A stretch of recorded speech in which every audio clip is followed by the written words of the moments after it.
Then for tonight, a slight chance for some rain showers here late. Cloudy skies develop below near 48. By Wednesday, a slight chance for rain, mostly cloudy, high 58 degrees. And Thursday, partial sunshine, a high around 57. That's your latest Chicago weather update. Currently, it's 54. Around the Town, Chicago, with Al Besloff. We had a very strange thing happen. Right. We were supposed to be talking to Ronnie Marmol, who is back. Hey, Al, listen, I got a bone to pick with you. I listened to your broadcast last week after the fact, and you threw me under the bus. You acted like you couldn't find me. You guys were calling the wrong number. I know. How's that my fault? At the time, it seemed like I had to do it that way. No, I saw you threw me right under the bus. Sunday afternoons at 1 on WCPT 820. I was in the hospital with my son for 18 months. When he got injured, I wasn't prepared, but I knew I had to be strong. When I was told about John's injury, I was in complete shock. I just remember rushing into his room and giving him a big hug and letting him know I was there. These veterans and families are just a few of the heroes we serve at Homes for Our Troops. For thousands of severely injured veterans, everyday life is filled with barriers. It was really the little things throughout the house. Counters that you can't roll up to. I had to drag my wheelchair down steps. I want to help, but he is so determined. At Homes for Our Troops, we build specially adapted custom homes with features like wheelchair access, roll-in showers, and automatic door openers that allow them to function independently and focus on their recovery and family. This house is freedom. It's hope. It's a new beginning. This house has given me my family back. To learn more, visit hfotusa.org. WCPT 820, Chicago's progressive talk, where facts matter. Welcome to Choose Views with Richard Chew. Get ready to dive into a world of insightful conversations and thought-provoking discussions. As progressives, our job is to have an all-inclusive, full-on assault with all of our players. A show that focuses on moving our political, social, economic, gender, and cultural conversation forward. And all of our players means all of our players. It's Choose Views. And now, here's your host, Richard Chew. Good Tuesday morning, progressives, and all the rest. Of course, welcome to the April 28th, 2026 edition of Choose Views. 773-763-9278 is the number here. Give us a call. We're going to talk about that in a second. Facebook Live, TuneIn Radio, YouTube is where you can find my show. Also broadcasting on AM 950 in Minneapolis, 1520 AM, and 103.5 FM from Warren County, North Carolina.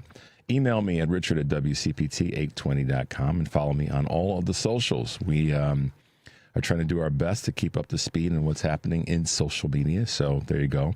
Got a new Substack article that'll be out probably by the end of the week. Catch all of our shows by subscribing to our WCPT podcast on Apple Podcast, Spotify, Amazon, and iHeartRadio. There you can get Choose Views featured interviews. Joan Esposito, live, local, and progressive. Joan's still out, but you can still get all of the good shows there. And, of course, Patty Vasquez, Driving You Home, and Edwin Eisendrath, It's the Democracy Stupid. Out Chicago and our other great shows and interviews are where you can find it at the at our site. Now, making your way over to Heartland Signal is always a good thing to do, as we say every day. A couple of quick articles. One of the DFL lawmakers up in Minnesota, which you guys will appreciate, AM 950. Mocks J.D. Vance's losing streak. There you go. So good on the folks up there. You can catch my interview with Bill O'Neill and Ike Freeman, also defending Taiwan, and the Kentucky Democratic candidate for U.S. Senate, Amy McGrath. So make your way over there to check out our work at heartlandsignal.com, our wonderful digital platform. Excuse me. On today's show, I'm going to do something a little different today. I should say a little different, something we haven't done a lot of in a while, which is take your calls. But I'll be taking your calls today, starting at 6:30. Devin's going to open up. Lines are open now. So make sure you reach out to us. I know there's a lot of things you guys have been wanting to talk about. Richard, let us get in. So there you go. Today we're going to make it a day for taking your calls. 7:30, though, Demi Palecek will be with us, talking local, state, and national politics and her race that she's running. So she'll be in studio with us in the 7:30 hour. But we're going to do our best to squeeze in as many of your calls. So light us up with all the stuff you got to say, all that's going on in the political world, in the social world, the economic world. Stuff you got to tell me that you've been waiting to tell me, and you haven't been able to get in because our lines have been busy and all the rest. And we've been talking to various guests. Many of you have sent text messages, so give a call today so we can chat. Give you some time to talk about things. So stay tuned and get your notebooks out because, like I said, we'll be taking your calls. And it's been crazy. Most assuredly, it's been crazy. And the conversations around what happened at the White House Correspondents' Dinner have continued. Today, we're going to talk about some things that we're not talking about. And so things that we need to talk about, things that we haven't talked about. And I think you'll get the slant that I'm going to take on this once we get into it in the 6:30 hour. But I do want to ask this question as a question of the day. And there's going to be a follow-up question to this tomorrow. So today's question is, what is your pick for Donald Trump's biggest failure in his second term? What would be your pick? What would be your thing that you say is Donald Trump's biggest failure during this second term? It's been a year and 3 months, we'll call it, to round up. What's been his biggest failure? I want to know what we talk about all kinds of things that this administration has failed at, et cetera, but what do you think is his biggest failure? Let's talk about that.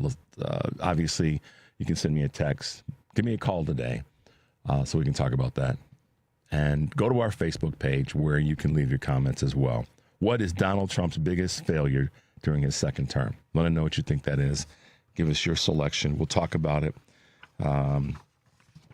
So let us know. Sorry about that paper ruffling, but sometimes that happens. In answering my own question, what do I think is his biggest failure? I'll get to it. I don't want to. I'll wait because I think it's more appropriate to let you guys or have you guys chime in on what you think it is, and we will, we'll kind of plug that into the conversation. But right now, I think there's a lot of things that people will want to talk about in that space. So hopefully, you guys can let us know what you're seeing are those items. We're going to cover a lot of news stories today. I've got quite a few of the things that we maybe didn't get a chance to chat about yesterday, but we will get to them today. And I've got my list of things as it relates to Trump. So we want to talk about those things and what we haven't been talking about.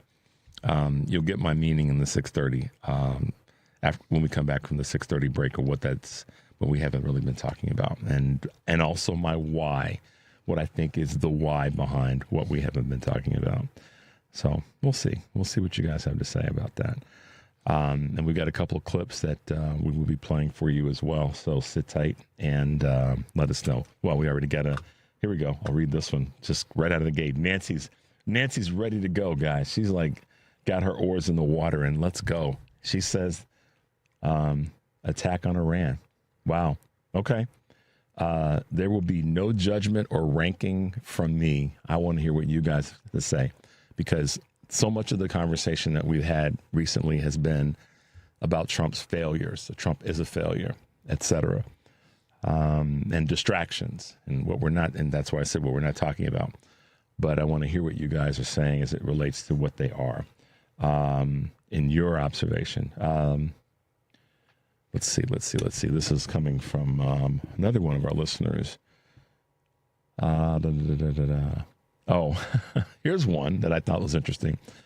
Notice, please don't use the word staged. Orchestration takes a little more work. Someone needs to be found, radicalized, etc. The FBI uses this technique all the time to get inside groups like the KKK. My guess is that they are more like they have a couple more in the barrel. Okay. So what was it that we said could potentially happen? That there would be people who were upset about the war in Iran and would take measures into their own hands. And this could be a part of that. Here's one, another that came in. It says failure to fund USAID. Okay. Attacks on Iran, failure to fund USAID. Those are two biggies. And one of them happened in the first year, in the first 100 days, I think that was the conversation. So what else we have? Okay, yeah, attack on Iran from Nancy and failure to fund USAID. Two big ones. But make sure to give us a call today, and we can talk about what you think are, or what are your list of items that are Trump's biggest failures. You may have just one, but there may be more. But let's hear them from you guys rather than us always throwing them out to you. I will throw some out, so sit tight and be prepared for that. But let's take a little bit of an early break, Devin. And we got some clips we want to play, so we want to have some time for that today. 773-763-9278 is the number. You're listening to Choose Views on WCPT AM 820 in Chicago and WARR 1520 AM and 103.5 FM from Warren County, North Carolina, as well as our good friends now at AM 950, the progressive voice of Minnesota. I'm Richard Chu. We'll be right back. Ever tried balancing a dozen eggs in one hand while hopping on one foot? Or maybe juggling cats while riding the unicycle? Sounds ridiculous, right? But guess what? That's exactly what texting while driving is like. Your human brain only has the capacity to focus on one thing at a time. So when you're behind the wheel, give driving your undivided attention. Don't drive distracted. A message brought to you by the National Highway Traffic Safety Administration, Project Yellow Light, and the Ad Council. We all have someone we love, like the favorite lyric in our favorite song. You can't imagine life without them. Cancer screening tests can help keep the person you love around longer by detecting changes before cancer develops, or catch it early when it may be easier to treat. And many tests are available for free or are covered by insurance. It's time to sound like a broken record. Tell all your friends and family, I love you. Get screened. Visit cancer.org/getscreened to learn. This is WCPT telling you how you can shop blue. Let's take a look at some toy companies that support the Democratic Party. Mattel. In 2024, Mattel gave one gift to a political action committee. And that political action committee supported Democratic policies. Hasbro. Hasbro doesn't give to politics as a company. However, some of their senior leaders and employees do. And in 2024, 85% of their donations went to the Democrat Party. Lego. Lego doesn't give to politics as a company as they're not even located in the U.S. But some of their senior leaders make donations. While they are very small, since 2016, 100% of Lego's donations went to Democratic candidates. Funko. Funko doesn't give to politics as a company, but some of their senior leaders and employees do, and they tend to lean more Democrat, with 54% of their donations going to Kamala Harris's campaign in 2024. This has been WCPT telling you how you can shop blue. WCPT 820, Chicago's progressive talk, where facts matter.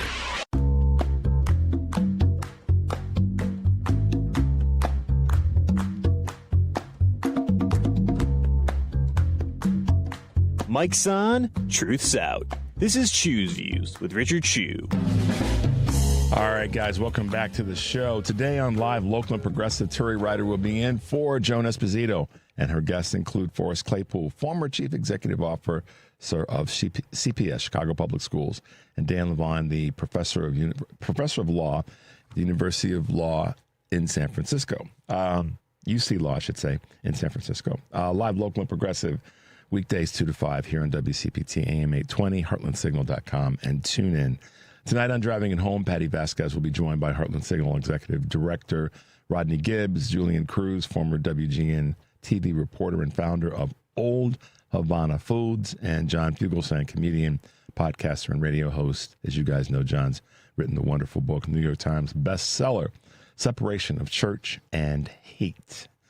Jacob Morrison, member of the American Federation of Government and Employees Local 1858. Tomorrow, Choose Views, my guest will be Karen Burns, going to hang out with us for a little bit tomorrow. And Kurt Mullett, Wednesdays. Corbin Trent, Democratic strategist, who served with a strategist for Representative Alexandria Ocasio-Cortez. Yeah. So That's who's hanging out with us, all three of us, over the next day and a half. And, of course, midterms, obviously, are on the forefront. So 7 months, less than that, actually. WCPT and other hosts like myself are going to be continuing our interviews with candidates from across the state and across the country. So make sure you're tuning in to all by going to our heartlandsignal.com/candidates site to hear and share the latest interviews. It's always good work to do that. Today's show, of course, is on Facebook, and we're reading your comments. So let us know what you think Trump's biggest failure or failures have been during this second term. So make your way over to heartlandsignal.com so we can check out what you have to say. And with that, let's hit them with a couple quick Choose Views news, and we'll come back to some of the texts that we're already getting. On this April 28, 2026, Budget Airlines has asked the White House for $2.5 billion in fuel relief. The soaring cost of jet fuel has prompted a group of budget airlines, including Frontier, to propose that the Trump administration exchange $2.5 billion in assistance for possible equity stakes in the companies. Consolidation yet once again, and there's more of it happening, guys. I've been talking about this for months, but here we are. The airlines based their request on the assumption that fuel prices will remain above $4 a gallon this year.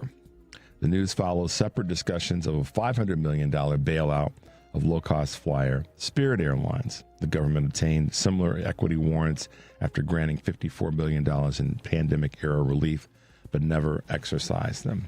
Wait till you hear this other story. The numbers to watch this week, the Fed's decision time. This week is all about the Federal Reserve. For the last time under Chair Jerome Powell, whose term ends in May, its policymakers will convene to make the latest decisions on interest rates for the year. The general consensus among economists is that the Fed will keep rates steady at tomorrow's meeting. Some believe, in fact, that any potential cuts are at least 6 months away amid surging oil prices. Quote, there is plenty of evidence that this is not the right time to get back to cutting rates, according to bank rates Stephen Cates. Will tech giants regret layoffs in terms of going all in on AI? Will there be backlash? According to the Wall Street Journal, trades with people more than chips. What's that mean? In the age of AI, Meta and Block slash their workforces, predicting AI will take on heavier workloads, while LinkedIn parent Microsoft just offered its first ever voluntary buyouts. But the Wall Street Journal, that is, notes that conducting layoffs while prioritizing AI dominance chips away at employee morale at a time when tech firms and skilled workforces are necessary for the future growth of various companies and the economy. Shell, and this is what I was talking about, is acquiring Canada's ARC resources in a $16.4 billion deal. Why is this important? Obviously, one more consolidation. ARC is a Canadian energy firm, and a deal worth more than $16 billion with Shell. The deal will boost Shell's output by about 370,000 barrels of oil equivalent a day and bring a major oil asset back into the country that will strengthen the firm's resources base for decades. Spotify brings Peloton, for those who are fitness folks, classes to subscribers. Taking Peloton classes used to mean splurging on expensive equipment on top of the $49.99 subscription, but it now costs as little as $12.99 per month.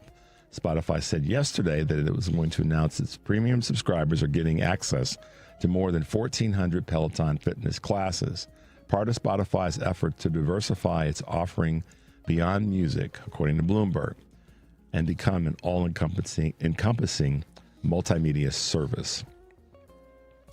And United, this is what I was saying about the airlines. The United CEO says he did float a merger idea to the American Airlines chief. That big United Airlines conversation is still out there, not just a rumor, confirmed by United's chief executive. In a new statement yesterday, Scott Kirby said he did, quote, approach American about exploring a combination because he said, I thought we could do something incredible for customers together. America's leadership declined to engage, though, and the CEO, Robert Isom, said publicly last week that a merger would be anti-competitive. Kirby also raised the idea with the Trump administration earlier this year, according to CNBC. So the question that I asked when I saw this is, let's see where Kirby's money and leanings have gone. Because if he's asked the Trump administration for some thoughts about that, how much has he and his circle of people been contributing to the Trump administration? That's the question we've got to ask. So this consolidation has been a concern of mine for a long, long time. On its face, sometimes people think the consolidation is better for the businesses. It's better for the shareholders in some cases, but not always better for the businesses. For those who are old enough chronologically to remember the 80s, there was a lot of consolidation that took place then. I think one of the best movies, and when I say best, actually it did get some nomination on an Academy Award nomination. But one of the movies that really maybe represents is a good word I'll use. Represents where mergers and consolidation can go wrong is the movie Wall Street with Michael Douglas and Charlie Sheen. That movie back in the 80s talked about the mergers and acquisitions fever that was taking place in the mid to late 80s and how, union busting had just taken off from late 70s Reagan administration in the early 80s and then to the mid 80s. But it does, Hollywood's way of talking about the downside of mergers and acquisitions. So fast forward to where we are now and everything that's taken place in between. And a lot of jobs that we have lost have come because of the lack of investment in companies, the lack of retraining of employees, the lack of taking the time to figure out how to really be more competitive with, quite frankly, our foreign business allies / adversaries, China, Japan, the UK in some cases, Germany, parts of India, is that we really failed to spend time training folks and redeveloping some of our manufacturing facilities, making long-term investments to have better profits for more people over a longer period of time. We as a country, businesses failed in that space. They took the quick hit, they got paid, and they jumped out. Golden parachutes. And Wall Street, the movie Wall Street talks a lot about that. So why am I saying this? I talked about consolidation as a couple of my Choose Views news items because the consolidation is going to cause jobs to be eliminated. And then you add to that AI, and it will accelerate. There's no question about it. We've seen it before in a different way. And let me tell you where we've seen it before. Back in the 80s, when we saw a lot of the mergers and acquisitions take place, and lots of businesses, manufacturing types of businesses particularly, went by the wayside. Blue Star Airlines was the famed airline in the movie Wall Street. And there's a classic scene where Michael Douglas and Charlie Sheen are meeting with the union head. And they basically, after the meeting's over, is basically Michael Douglas is saying, we're going to bust that union. This was taking place in the 80s, guys. Many of you weren't born yet, and if you were not old enough to know what that all meant. But you saw your parents struggling with how this was going to impact the family. Okay, it's happening again. It has never stopped happening, and it's happening now at a faster rate. And let me give you two goalposts here. Goalposts from the 80s was the lure, the attraction that computers were going to make everybody more efficient and drive a different economy, and everybody was going to benefit from it. Less hours at work, on and on and on. Y'all remember hearing about that? Whether you were a child and heard about it or you lived it. I lived it as a young adult. And what happened when that took place? Many jobs were lost and they weren't replaced. Okay? And at the same time, kind of the third thing that didn't happen, and I said then, this is a bad idea, it's a bad beat, we didn't reinvest in employees to retrain people. That was the sales pitch, but it didn't get delivered on. So those three things were happening in the 80s. It's happening again now. So the other goalpost. So we've gone from computers being the sexy thing in the room, making people more efficient, okay, to AI today. That's the sexy thing in the room. Making things more efficient, etc. Okay. Do I hear a lot of real investment from federal government and even state governments? Blue states are doing it, of investing in people. Okay. So you guys see the goalposts? Computers going to make you more efficient. All these things. AI today going to make you more efficient. All these things. Two things have happened. Two forms of technology, one 40 years ago, one right now, are making a promise that we're going to be more efficient. Meanwhile, employees are losing their wherewithal, their influence, their stature with companies. One of the differences, though, now is that we have far more people in our society. We're going to talk about this a little bit more when we come back from the break. The number is 773-763-9278. You're listening to Choose Views on WCPT, AM 820 in Chicago, and WARR 1520 AM and 103.5 FM from Warren County, North Carolina. Now, AM 950, the voice, progressive voice of Minnesota. I'm Richard Chu. We'll be right back. Retirement can be scary, but only if you're not prepared. That's why AARP created thisispretirement.org. Because unless you've already retired, you're in pretirement, and you still have time to plan. Learn about retirement savings options, potential tax breaks, and how you can build savings over time. Visit thisispretirement.org for free resources to help you customize your action plan and feel the retirement fear disappear. Brought to you by AARP and the Ad Council. My name is John David Carpton. Dr. Kimberly Stegmeyer. Dr. Edith Perez. I'm a medical oncologist. And I focus on cancer prevention. People are always asking me, why? Why do I do this work? Two words come to mind for me. One is responsibility. The other is purpose. There was a child that, I took care of and adored, and she said to me, Dr. Kim, will you remember me forever? Sorry. It's been a hard year. Every day I think of the faces of patients when I see their smiles, when I tell them that new treatments are helping their lives. It's just so inspiring to do research that impacts human lives. Stand Up to Cancer has been a critical partner in advancing research for cancer. Cancer research saves lives. So please help us fight in this battle against cancer. Be a part of the team that ends cancer at standuptocancer.org. What's on your to-do list? Check your mail? Get groceries? How about getting your annual vaccines? We can help you check that off. You've got this. Yes, you do. Because we've got you. With local vaccine events and access to transportation, protecting yourself and your loved ones is not a chore anymore. You've got this. A message from the Aging and Disability Vaccination Collaborative, powered by U.S. Aging. Funded by the U.S. Administration for Community Living through a grant to U.S. Aging. Learn more at yougotthis.usaging.org. You're listening to WCPT 820. Here's the latest Chicago weather update. From the Weatherology Weather Center, I'm meteorologist Jennifer Wojcicki.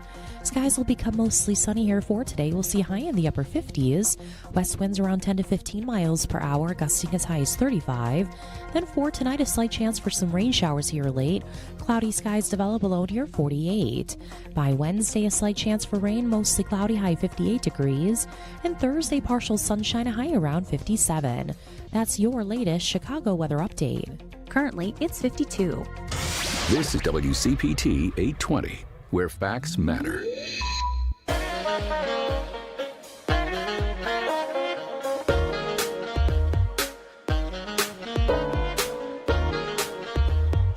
Don't hit that snooze button. It's time for Choose Views with Richard Chu. All right, guys, welcome back to the show. I'm Richard Chu, and you're listening to Choose Views on WCPT AM 820 here in Chicago, WARR down in Warren County, North Carolina, and AM 950, the progressive voice of Minnesota. Devin, let's grab a quick call.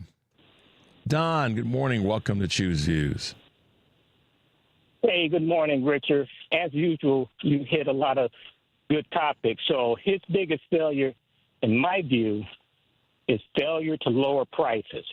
Okay. He ran on a promise to lower prices. Day one, prices have gone up, directly a result of his action. His dumbass tariffs have raised prices. The war in Iran has raised oil prices and fuel prices, as you mentioned earlier. As a result of not approving subsidy for health care costs have gone up, or people have had to drop their health care. That's worse than prices going up. So his biggest failure is his failure to lower prices, which, by the way, many of his voters claim that's why they voted for him, because he was going to lower prices. He has not done that. He's done just the opposite of that. Hey, Don, do you really think the reason they voted for him was because he was going to actually lower prices? Or was there something else that may have been about the opponent? Is it possible that they Richard, I said that facetiously. I don't, Don, I got to really deeply study this. There's no way that's why they voted for him. No way.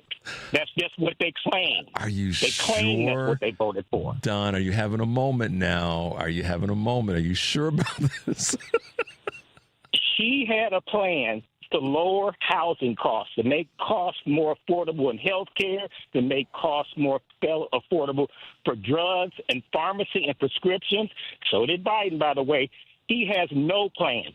We're still waiting for his health care plan. It's been over 10 years since he promised the health care plan, which is 2 weeks away. Don, we got concepts, man. I mean, don't you understand the importance of concepts for health care? I mean, yeah, we have concepts. We have concepts of how to stop Iran from building a nuclear warhead as well, don't we? We have concepts. So, no, the people who voted for him did not vote because he was going to lower prices. That is not why they voted for him. But that's what they claim. Yes, they and that's did. what he said. That's what they did. Don, thank you for the other thing I want to point out, Richard, is you made good comments in terms of consolidation. I worked in the 80s, and so concentration, Richard, concentration of industries resulted in, and started by Reagan, cutting out the unions with the air traffic controllers. Let's not forget he started that, okay? Yeah. So concentration, what has it led to? It leads to lower costs. That's called layoff. That's called force reduction. It has not led to lower prices for consumers. It's just led to more profits. And it's for also those that are in the concentrated industry. Don, here's the other thing that it's done is it's created this massive disparity in terms of income and wealth because it reduces competition. So by reducing competition, there's not a fight for wages. So if there's another place to go, then that creates that forces competition, which then means that you've got to pay people better. You have to provide better benefits and resources and all the rest of the things. When you eliminate competition, you don't have to do that. You can say, well, this is the only place I got to go, so I'll pay them what I want to. That's what happened. And let's be honest, I'm going to say this, and a lot of people are going to get a little ticked off at me. When I hear people say things like that, the Democrats or the left-leaning people or people of color have been a drag on our society. At the end of the day, it's not. It's the other side. It's the other people. It's the others because they keep voting for this over and over and over again. Yet we give them the label of being the conservative and the smart when in fact they just keep making the same doggone mistake over and over again. Yet here we are. So you're right, Richard. You're right. And it continues over and over again. And wealth inequality has increased year after year, decade after decade. Yep. And I think that's why they like the uneducated, Richard. I think that's why they like the less educated. They can continue to do this over and over again. That what's the phrase that they can keep running the okie doke on them because they just keep running the same play over and over again. So yeah, Don. Bamboozle them. Thank you, man. Thank you for the call, and thank you for your contribution. Appreciate you, too. Be safe. Yeah, I mean, what else can I tell you? Don laid it out better than I did, and that's what's happened. That's what's happened. It's one of the things that we don't talk enough about. This consolidation is killing our country more so than in some ways diseases do. I mean, I don't want to take away from nobody get upset about the way I said that. I don't mean the diseases aren't and medical conditions aren't and all the rest. But in every single case, when we've got consolidation of industry, not because it's better for the consumer or the overall community, but for the C-suite. Okay? That consolidation leads to layoffs, which then impacts immediately the family, the individual that got laid off. We all know this. Then it spreads to the greater household. It spreads to the family. It spreads to the neighborhood, the community. That's what happens. And you see blight in areas. It's because it was a terrible read in the 80s. I'm not going to do a bunch of revisionist history. I've got a bunch of data, but we won't do that today. I'm looking at it, as I said earlier, I gave the goalposts for a reason. The goalposts are to show that we've been down this path before. We experienced this in the 80s. Tech, computers, are going to make everything better. There's a song, I've made this reference before. There's a song by Donald Fagen from Steely Dan, the group Steely Dan, called IGY, What a Beautiful World This Will Be. And one of the lines in the song talks about big machines to make things better, program our fellows with compassion, and the lyrics go on. The point is, it was about how technology, and this was in 80, I think this came out in 82, 83, how technology was going to make everything better and right. And he wasn't singing this song or didn't write this song as an advocate of that. He was saying how it wasn't going to be that way. And it proved, as so many people said at the time, that all this move to computers was not going to be our savior. It was going to be about people. Here we are 40 years later, because that was 83, 86 window where it just really took off in terms of the consolidation, the mergers and acquisitions. 26, 40 years later, same conversation, just a different name, AI. And now, what are we concerned about? Layoffs. We just heard them. Consolidation. And this for a lot of people, this is not an uncomfortable conversation. Maybe it's uncomfortable because someone said it to you before, and you're like, "Nah, that's not going to happen, Rich." But yet here we are. So I want you guys to pay attention to the consolidation as much as we talk about AI. As we talk about, they are running together. Those things are married, just like computers and mergers and acquisitions were married back in the 80s. Consolidation and AI are married to now in 2026. And if you don't believe me, just for a quick moment, just watch the movie Wall Street and you'll see it's played out. And there's others, but that's just one thing that comes to mind and that came to mind, yesterday when I was putting some of these thoughts together. Okay. Things that we aren't talking about, kind of in the same vein. And by the way, we're going to grab a call or two in a second, but one of the things that was sent to me in terms of Trump's failures is, wait, let me go back. Basically, breathing. That comes from our good friend Kurt Herner from Akron, Ohio. Breathing. Okay, Kurt, I'm going to let you have that one. Oh, my. Even Kurt Mullet sent me a text this morning, and he's got space tomorrow. His biggest failure is that of being a decent human being, or the lack thereof, right on there. All right. Let's do this. Let's grab Andre's call, and then I'm going to come to my thing about things we need to talk about. Let's go to Andre real quick. Good morning, Andre. Welcome to Choose Views. Hello and good morning to you, Mr. Chu. Thank you for your subject matter this morning. Definitely appreciate it. To me, Donald Trump's major failures is unlimited. But from a moral perspective, his biggest failure was to unify the country and call for this violence. He called for Liz Cheney to face a military tribunal, and not just a military tribunal, a televised. He called for Liz Cheney to face a televised military tribunal. He called, his people called for Mike Pence to be hanged, and he did absolutely nothing. His failure was promoting this violence and whatnot. And I'm not an advocate of any type of violence, but I don't think he deserves people's sincere compassion because he's advocated violence for so many people.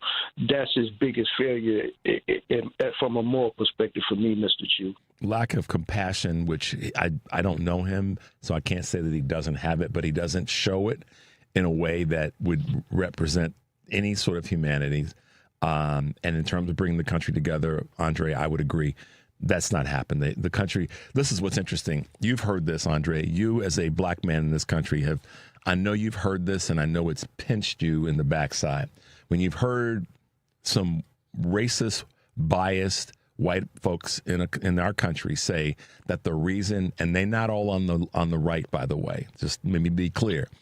A lot of those people that have said this have called themselves progressives or Democrats, that the reason that we have so much racial tension in the country is because Barack Obama divided the country. That would have to believe that, or to even hear that, you'd have to believe the premise that the country was together prior to Barack Obama. But we'll leave that for another day, Andre.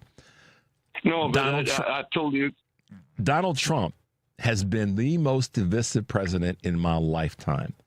Even with the tragedy of Nixon's failure in the White House, which I remember vividly as a teenager, Donald Trump has been the most divided U.S. president, because it's not just the division of the country, it's dividing up pieces of the world, dividing up, and Prince what's his name is coming to the country, UK.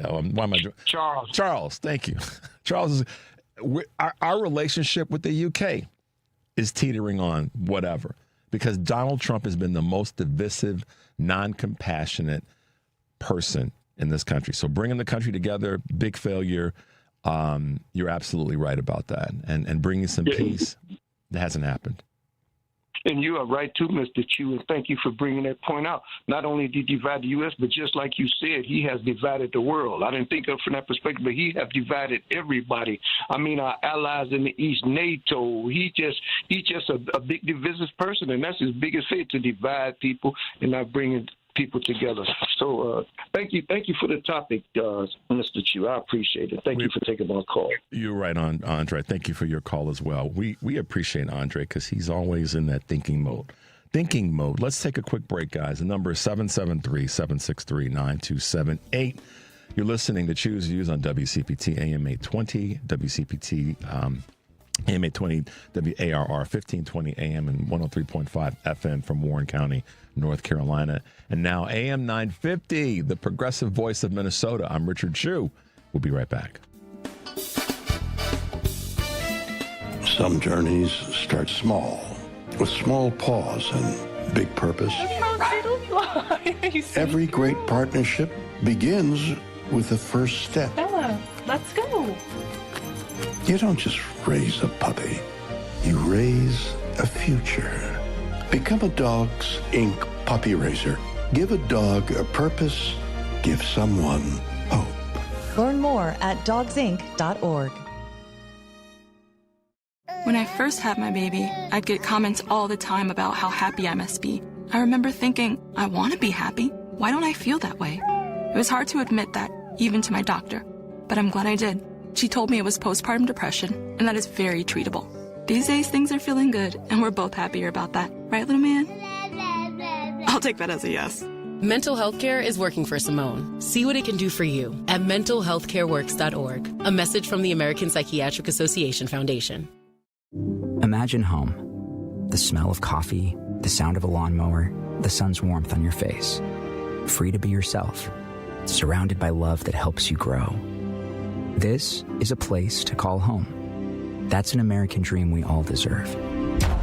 But in 50% of U.S. states, you could legally be denied housing if you are LGBTQ+. Get the facts and hear real stories at lovehasnolabels.com. Brought to you by Love Has No Labels and the Ad Council. I always had to be so good, no one could ignore me. Carve my path with data and drive. But some people only see who I am on paper. The paper ceiling. The limitations from degree screens to stereotypes that are holding back over 70 million stars. Workers skilled through alternative routes rather than a bachelor's degree. It's time for skills to speak for themselves. Find resources for breaking through barriers at tearthepaperceiling.org. Brought to you by Opportunity at Work and the Ad Council. You're listening to WCPT 820 because facts matter.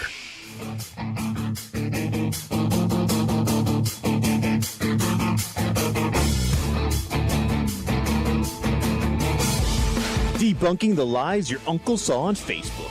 It's Choose Views with Richard Chu. All right, guys, welcome back to the show, and thanks for being with us. Thanks to Don and thanks to Andre for your calls this morning. I see all your texts, and I'm going to go through them in a moment. But when I talk about things that we need to talk about, these are some of the just some quick thoughts I put together, tying this to the conversation around consolidation and tech in the 80s and mergers and acquisitions, and tech now and consolidation. Kind of it's the same conversation, different era. But there's a lot of conversations going around about something that, how we really are dealing with the fact that gas prices are still top of mind. With all the distractions that are going on, it's one of the number one concerns that impacts virtually everybody. Borrowing cost for businesses and individuals, that's not going down. They're not going down because of the controversy back and forth, one, with the Fed, but also because of the fact that the pressures on our borrowing system have intensified in the last 45 days because of this war in Iran. So it's not just interest rates, because interest rates are a thing that we hear people talk about. But what does it really mean when interest rates are fluctuating? It affects borrowing, and for all of us, trying to buy a home, trying to get a car, your credit card, you may have a fixed number in your credit card, but so that's not going to necessarily fluctuate. On an annual basis, it can, but not necessarily on a month-to-month basis. But borrowing costs for some of the big items, car, home, renovations to your home. If you've got student loans and they're they were configured in a variable loan process, that could be impacted. Businesses, their borrowing power goes away. They have to tap their cash. If they tap their cash, then they have to spread that to who? The consumers. So that's one. Gas prices are affecting borrowing cost.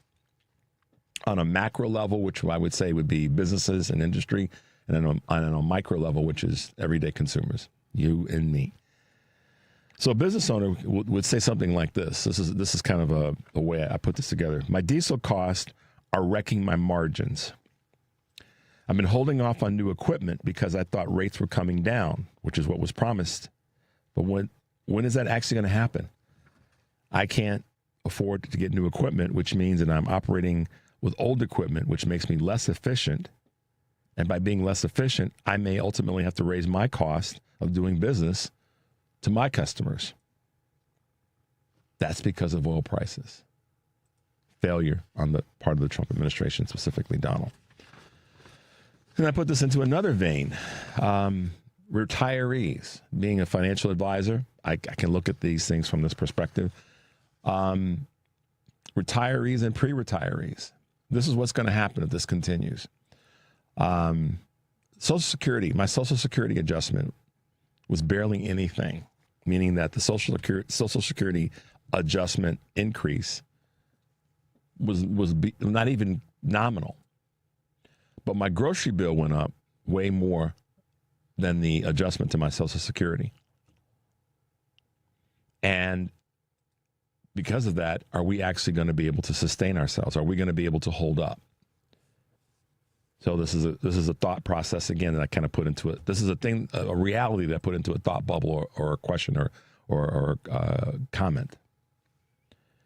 Social Security adjustments don't really move that much. So people who are using that as part of their income, they're operating in a deficit in relationship to what inflation is and their grocery bills and their everyday cost. And this is affecting retirees, but there's a large number. There's about 6,000, some say 7,000 people that retire every single day. And a big part of their decision to retire is what will my Social Security look like? So now, what's the pressure? I go back to always, what's the pressure it puts on our system? Some people may have to, some people are strongly considering that they're going to continue to work because they're concerned that if they make the move now, these are the pre-retirees, that move could be detrimental to their long-term monies in terms of the Social Security payouts. or their overall cost, because now they may be potentially making less money or bringing in less money, and they've got to tap their fixed resources to survive. This is has direct correlation to what Trump has done with this war in Iran. Growing family, another category I kind of thought about. And again, part of my thought bubble. And these are things that, as an advisor, I kind of process when I'm thinking about, when I would be meeting with the client, talking with someone about how we can help them. Just to kind of let you know how my other part of my brain has worked. Richard, what about, where I hear this conversation around how the Fed might cut rates? Well, if that's the case, Richard, why hasn't my mortgage moved at all? We've been waiting for over a year. Okay? So the controversy inside of that is why, if the Fed rates are going to be cut or not, then here's where we are, and my mortgage hasn't gone down. They have a fixed rate mortgage, and that would be part of the reason why. But the pressure on the financing system that allows them to receive other reductions if they're getting a new mortgage, or have lower costs if they're getting a new mortgage, they don't exist now. And that then puts pressure on families who are trying to save for college, just paying for daycare, all those things. How they have to assess what my mortgage might be if I'm buying a home, and if I have a mortgage, it might be an adjustable rate mortgage, how that may impact me there. Families are, then people ask the question about why people can't buy homes. Some of it's because of the pressures that this administration, through mismanagement, are putting on the economy. And just lowering interest rates just changing the Fed chair isn't going to necessarily fix that. So let's just be mindful of that, everybody. The corporate thinking person, this is another one that I've dealt with. Should I stop making contributions to my 401k until this settles down? My costs have gone up substantially because of inflation, because of the cost of goods, my grocery bills, my other everyday line items. So, Richard, should I stop contributing to my 401k until this settles down? I need more cash in my pocket right now. I don't give financial advice over the radio on this show, but that's a consideration that people have right now. Should I stop contributing to my 401k? And, my answers always have to be on an individual case-by-case basis. But that's what people are asking. People are processing that right now because they need more cash, because things are more expensive. The other question that comes my way is, Richard, should I tap my 401k because I've got these things that I need to pay for? My son or daughter is heading off to college in the fall, and we thought we had saved enough money, but we've had to spend so much more on other things that what we were saving for in terms of our college savings has been down, so we're going to come up a little short. Should I tap my 401k to do that? Or other investments? So I try to break these things down, or look at these things in terms of realistic what's happening in folks' lives, in terms of things that we need to talk about. Those are the real applications. We talk about kitchen table items. Those are the things that are part of this conversation and part of this hellscape that Donald Trump specifically, in part as his failure as a president. These are some things that are real, meaningful things that people are talking about, from the business owner to the everyday person, to the mom and dad that are figuring things out, to the young family. Those are the real conversations. So we're going to get into more of those in a little bit, but I want to kind of really quickly, before we go to the break, I want to go through some of the things you guys have sent me in terms of failures, and I'll try to do this as efficiently as I can. I think that his failure with COVID was his biggest failure due to the number of American lives that could have been saved had he acted correctly and not given out misinformation. That comes from Rissa in South Carolina. And that was in the first term, but yeah, there's still the carryover of that. So good point, Rissa. Let's see what we got. Invading Iran, biggest and dumbest. This is coming from one of our listeners. Jill in Evanston says, let's see. Figures would be what he said we wouldn't do, all the things he said he wouldn't do that he ended up doing. Okay, I got that. Diane says Doge, the fake entity used to eliminate thousands of jobs and disrupt the system of government. Cover up. absolutely. Yeah, that's a good point, Diane. Thank you for that. Let's see what else we got here. This is a good one. Failure to retire after his first term. How about that? That's a good perspective. 630. What we got here? He's an abject failure. Gets into talking about scripture. Gets into talking about taking care of the least among us and fake Christianity. Okay. Cozying up to Russia and any criminal that can give him something that, like the big plane that comes from Mildred. All right, guys, we got to take a quick break and hear the music. 773-763-9278. You're listening to Choose Views on WCPT AM 820 in Chicago, WARR 1520 AM and 103.5 FM from Warren County, North Carolina. And now AM 950, the progressive voice of Minnesota. I'm Richard Chu. We'll be right back.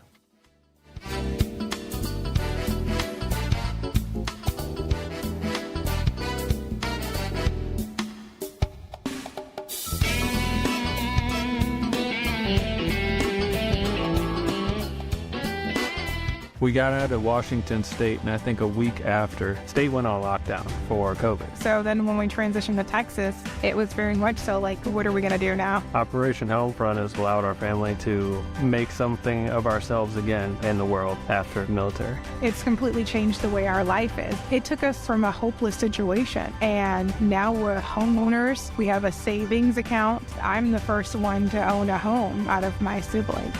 Visit OperationHomefront.org to learn more. What's on your to-do list? Check your mail? Get groceries? How about getting your annual vaccines? We can help you check that off. You've got this. Yes, you do. Because we've got you. With local vaccine events and access to transportation, protecting yourself and your loved ones is not a chore anymore. You've got this. A message from the Aging and Disability Vaccination Collaborative, powered by U.S. Aging. Funded by the U.S. Administration for Community Living through a grant to U.S. Aging. Learn more at yougotthis.usaging.org.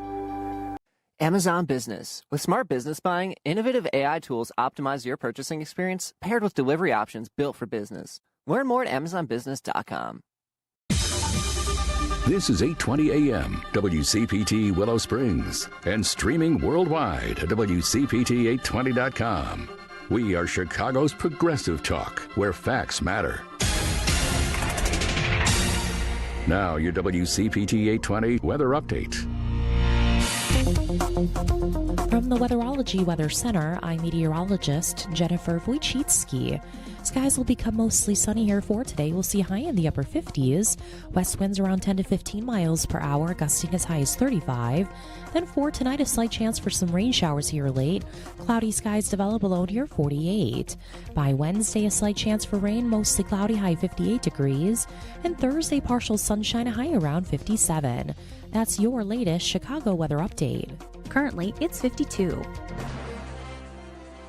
AP News, I'm Marcela Sanchez. Officials say Iran has offered to reopen the Strait of Hormuz if the U.S. lifts its blockade and the war ends. But the proposal would delay discussions on Iran's nuclear program. President Trump seems unlikely to accept the offer, and Secretary of State Marco Rubio appeared to rule out any deal that excludes Iran's nuclear program. Meanwhile, U.S. and Israeli airstrikes have crippled thousands of factories in Iran, with the damage rippling through the country's economy. Hundreds of thousands of Iranians have lost their jobs, with millions more at risk. Most damaging, Israeli strikes knocked out most steel and petrochemical production, driving up the prices for metals and plastic and threatening wider sectors. Things could get worse under the U.S. blockade. Preservationists are moving ahead with their lawsuit against President Trump's planned $400 million White House ballroom after declining the Department of Justice's request to withdraw the complaint following Saturday's shooting at the White House Correspondents' Dinner. Trump and other conservatives have renewed calls for the ballroom, arguing the attack exposed the difficulties in ensuring presidential security at large events outside the White House grounds, and urging the National Trust for Historic Preservation to drop its lawsuit. At a news conference, White House Press Secretary Caroline Leavitt says there are constant discussions about better ways of protecting the president. There will be a meeting early this week convened by the White House Chief of Staff Susie Wiles with top DHS leadership, members of the United States Secret Service, and our own operations team here to ensure the safety and the security of the president, as we do have many of these major events moving forward. So we're always monitoring operations and procedures, always asking the tough questions to ensure the president is safe. More stories at apnews.com. This is AP News. The woman accusing former Hollywood producer Harvey Weinstein of rape in New York has taken the stand at his retrial. Jessica Mann said nothing while leaving a Manhattan courtroom Monday.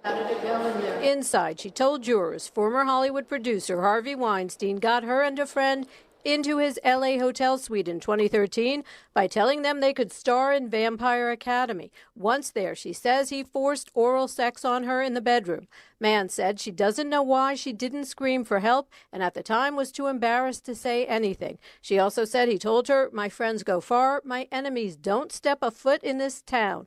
Weinstein wasn't charged, which Mann says was a prelude to him raping her at a Manhattan hotel. This is her third time testifying against Weinstein. He denies all charges. Testimony continues Tuesday at criminal court in Manhattan. I'm Julie Walker. And I'm Marcela Sanchez, AP News. In 1776, we defied a corrupt king, and the America we love was born from that defiance. Now it's time to do it again. America is in crisis, but patriots across the country are standing up to save her for ourselves and our posterity. Show your support with the No Kings lapel pin, a 1-inch by 1-inch standard American flag lapel pin embedded with our No King symbol. So much better than that tacky red hat. It's a subtle but powerful way to say you've had enough of wannabe dictators and you're doing something about it. Every day, keep our movement going by wearing this pin that clearly says what freedom-loving Americans are thinking. There are no kings in America, and there never will be.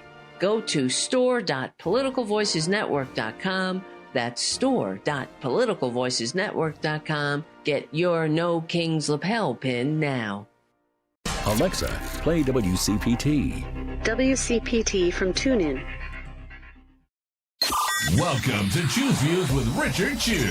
Get ready to dive into a world of insightful conversations and thought-provoking discussions. As progressives, our job is to have an all-inclusive, full-on assault with all of our players. A show that focuses on moving our political, social, economic, gender, and cultural conversation forward. And all of our players means all of our players. It's Choose Views. And now, here's your host, Richard Chew. All right, guys, welcome back to the show, Choose Views. I'm Richard Chew. The Choose Views featured interviews and full episodes podcasts are available on Spotify, Apple Podcasts, TuneIn, iHeart, YouTube, and Amazon Music. Search for Choose Views or visit our new podcast page at heartlandsignal.com/podcast. All of our recent interviews and some from the past are there. And, of course, today's show is live on Facebook, and we're reading your comments. So leave your thoughts as well as like and share the page. Find it at facebook.com/WCPT. Okay. Moving along on a couple of things about failures. We got a couple of calls we're going to get to in a second, but let me read the couple more texts that we received, and we're getting more as we go along. Lois, what does Lois have to say? Well, she's got quite a bit to say. Basic point is, she's going back to things that happened in the 80s due to changes in technology. So this is more about my comments around that.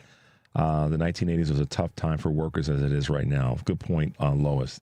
Thank you for that. Let's see. Investigate J6. Expose the Mueller report. Open the Epstein files.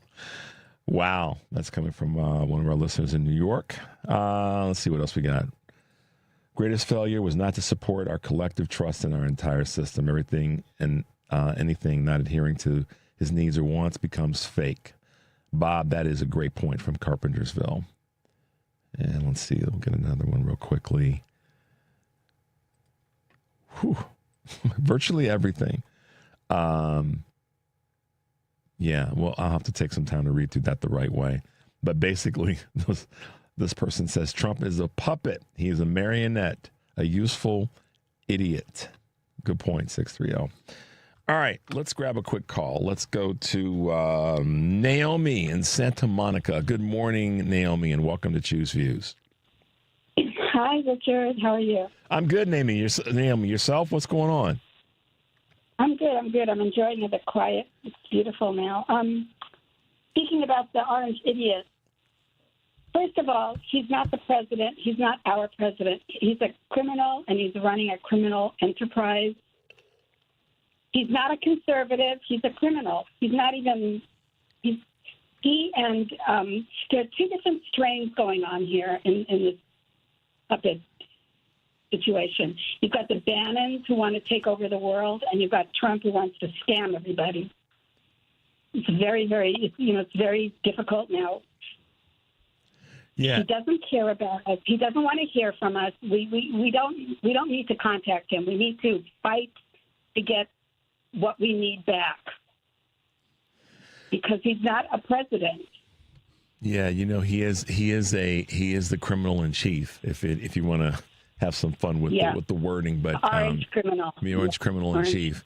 Yeah, what you just said actually made me think for a second.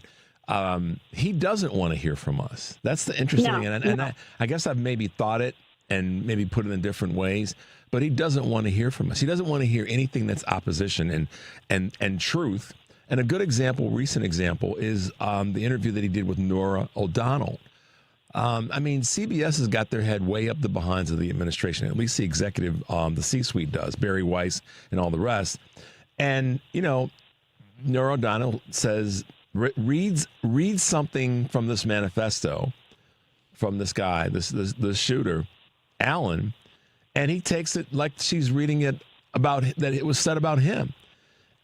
Right. And the moment that she said, I wasn't saying this about you, or it wasn't being said about you necessarily, no one was accusing you, he took it personally, which tells you a lot, obviously, self-indictment. Exactly. But he's not listening. Exactly. He's not listening with the mind that says, oh, this is something that I could respond to, but doesn't have to be something that I have to take personally. So that's a classic example of a person not listening, and I appreciate and not wanting to hear from others. So thank you for reminding him of this. However, Richard, he put himself in a position where he's going to hear from us. Oh, yeah. But we have to realize how to speak to him. We can't speak to him like a normal person. We're speaking to a criminal.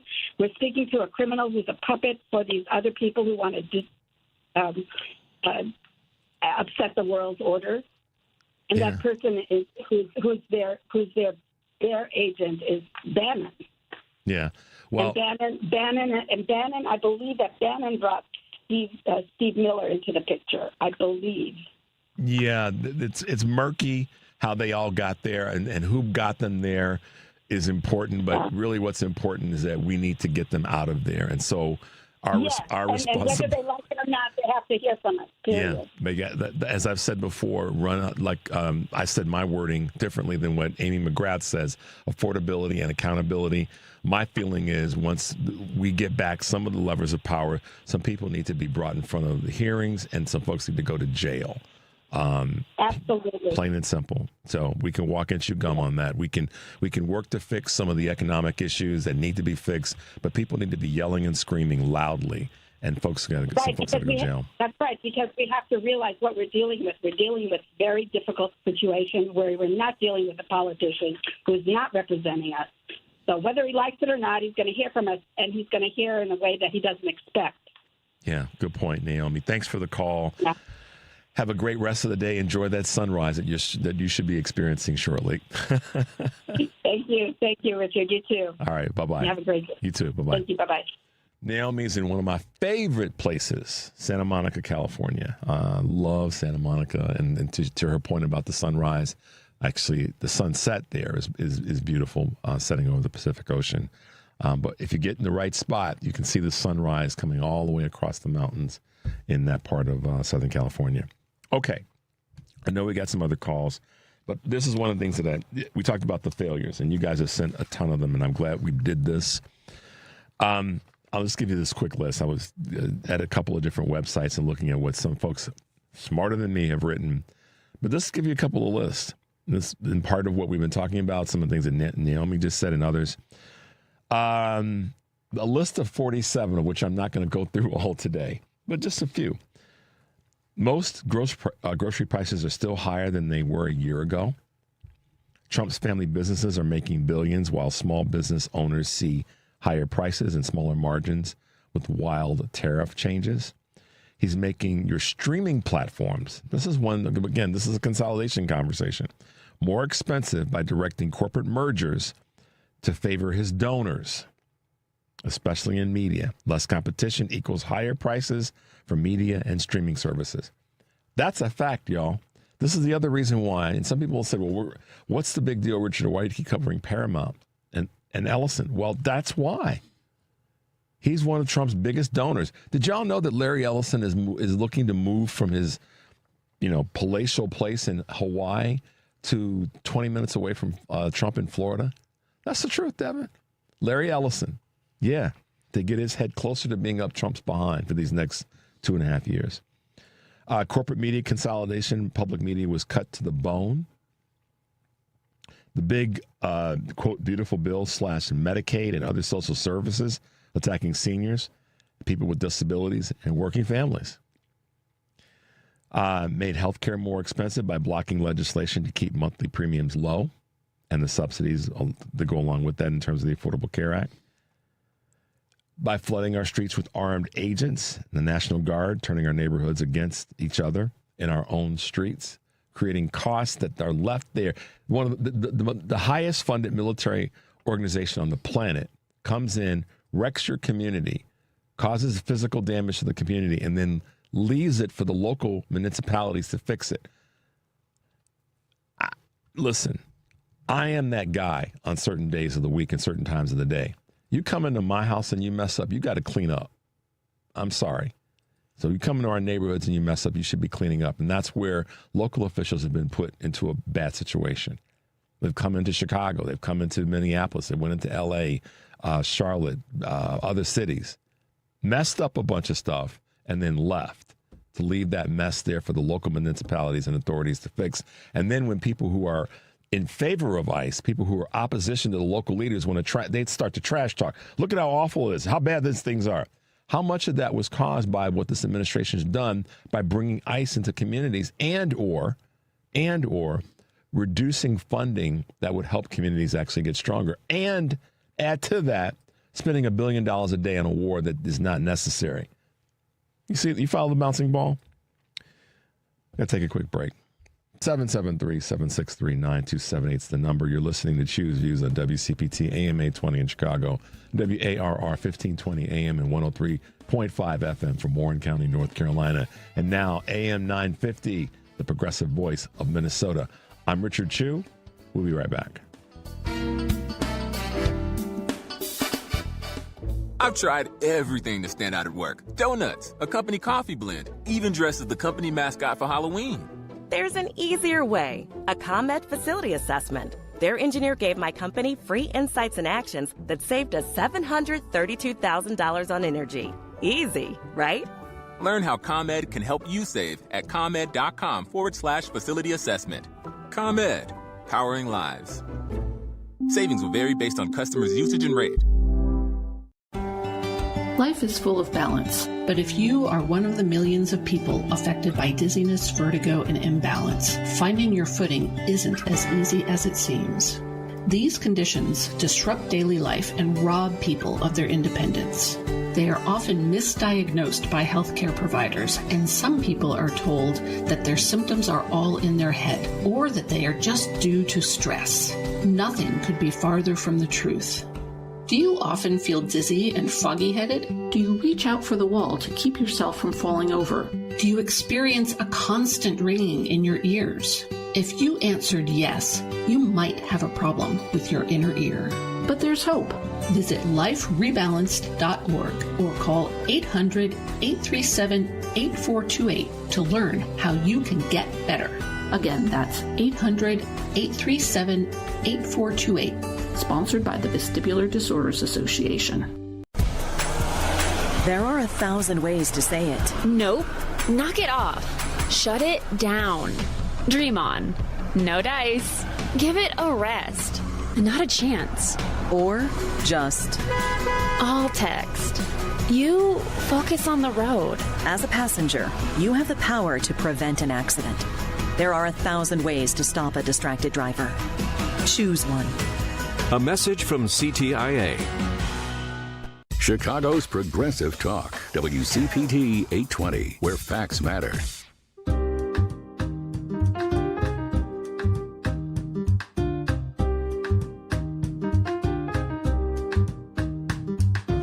We may be waking up, but we're still engaged. It's Choose Views with Richard Chu. All right, guys, welcome back to the show. If you're just tuning in, I'm Richard Chu, and this is Choose Views. And we have been talking about two primary things. What is your pick of Donald Trump's biggest failures during the second term? And talking a little bit about consolidation and the cost to our economy and to our society with all these businesses that are merging and the use of AI to accelerate that.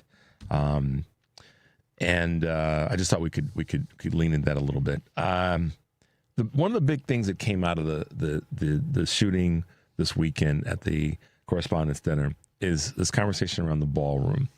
And this is yet another thing that is it's back in the conversation in an odd sort of way about some of the monies and where things are coming from.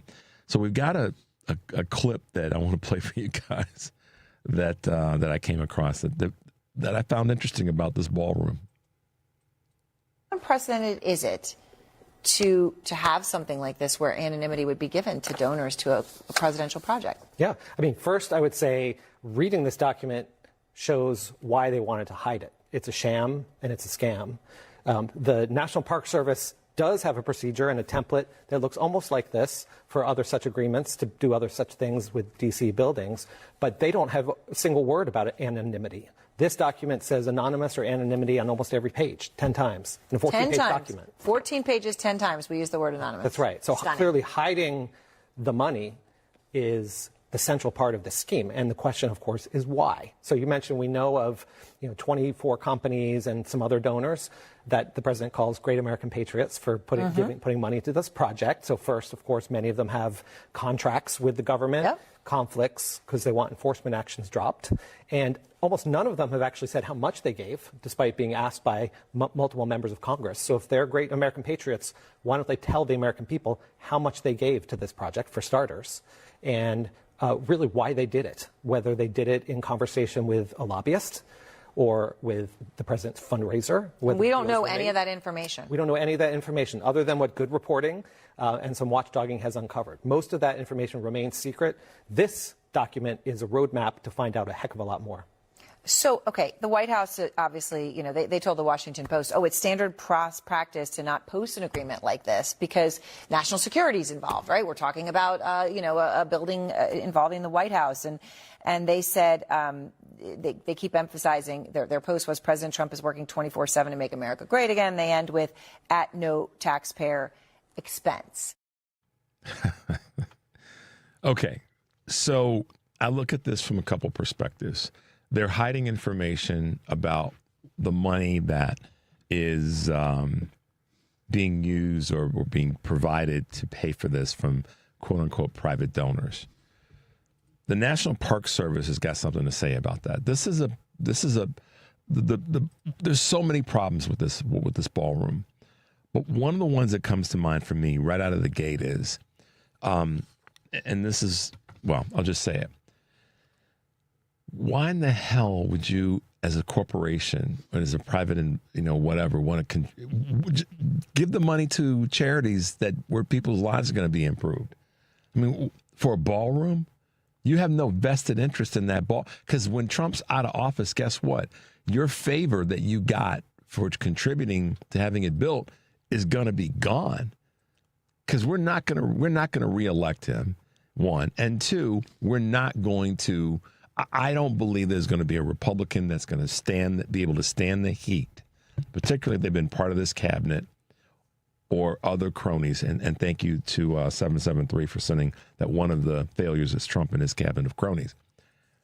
So when we take back the House and the Senate, and we keep strengthening our state offices, and we continue to build our bench and get stronger on a local level, Illinois and so many other states rather, and we get rid of him as president, however we do it, in the legal voting ways, not any like what happened this weekend, so don't get me wrong.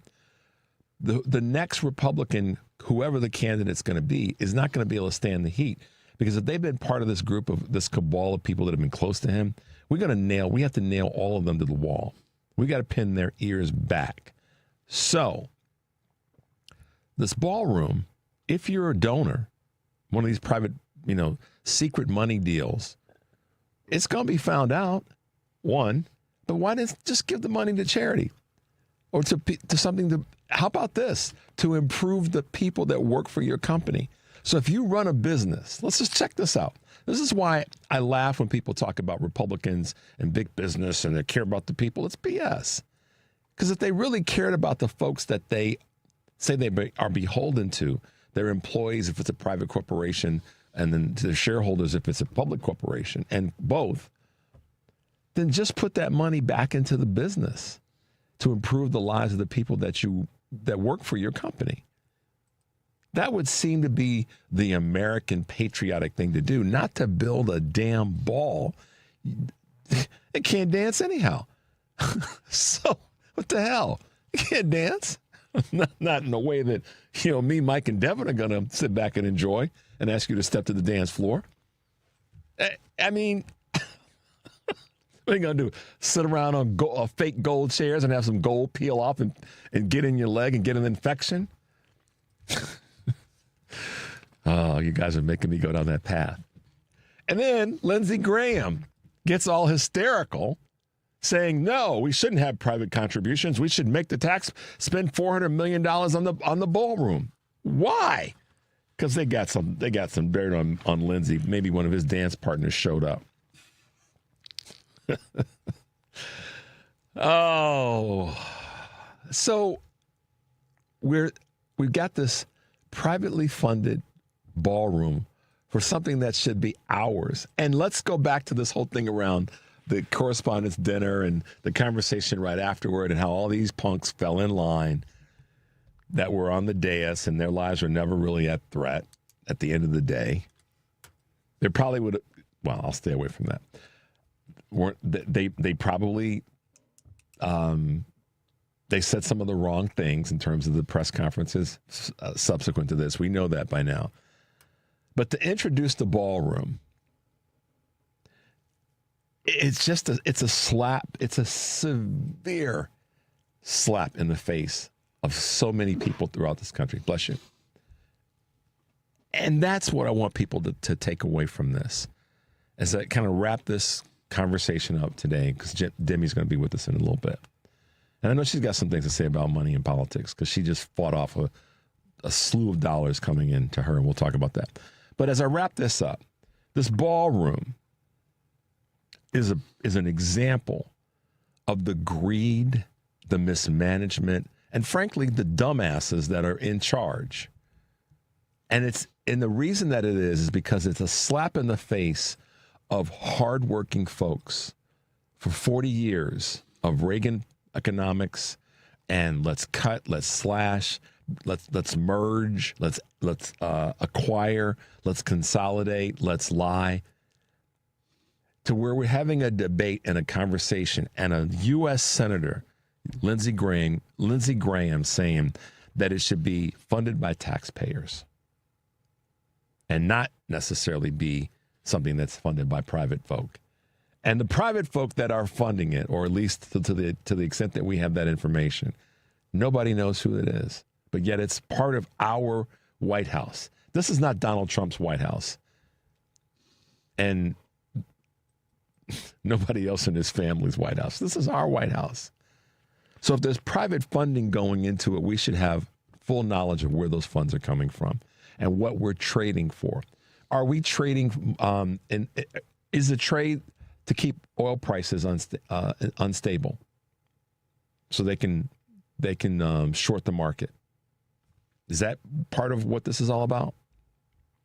Is it to keep up all the other craziness when it comes to tariffs? What is it? Who are these people? Who are these private individuals that are funding this? We need to know. So that's why I wanted to play you guys that clip. Consolidation is a problem. It has been for decades. Mergers and acquisition is a problem. And it's a problem because it eliminates competition. And when that happens, it eliminates opportunity. And when that happens, it makes people's lives more difficult. And we've seen it for the past 42 to 45 years. And it's not been beneficial for the masses of people that are everyday middle-class working people. That's a fact. That's not my opinion. That is a fact. And we've been fighting that war for a long time. So there you go, guys. We'll take a quick break. The number is 773-763-9278. You're listening to Choose Views on WCPT AM 820 and WARR 1520 AM and 103.5 FM from Warren County, North Carolina. Also now AM 950, the progressive voice of Minnesota. I'm Richard Chu. When we come back, we'll be talking with Demi Palecek.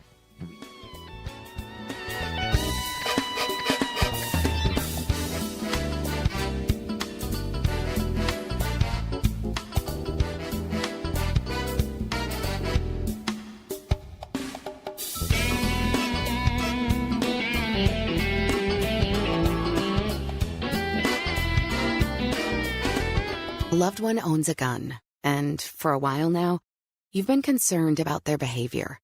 They're just not acting like themselves. They've been distant, they've been unpredictable, they've been lashing out. They've been saying things that make you worried they might harm themselves or friends or family. Or you're worried this loved one might hurt you.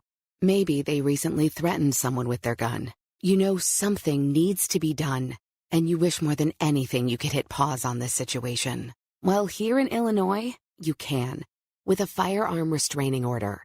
In extreme cases, this order temporarily prevents a person in crisis from having a firearm, giving them time to heal before they do something dangerous or even deadly. If you are worried about a loved one in crisis who has access to a firearm, learn more about firearm restraining orders at illinois.gov/pause to heal. A public service announcement brought to you by the Illinois Department of Public Health, Brady, and the Ad Council. Imagine home. The smell of coffee, the sound of a lawnmower, the sun's warmth on your face. Free to be yourself. Surrounded by love that helps you grow.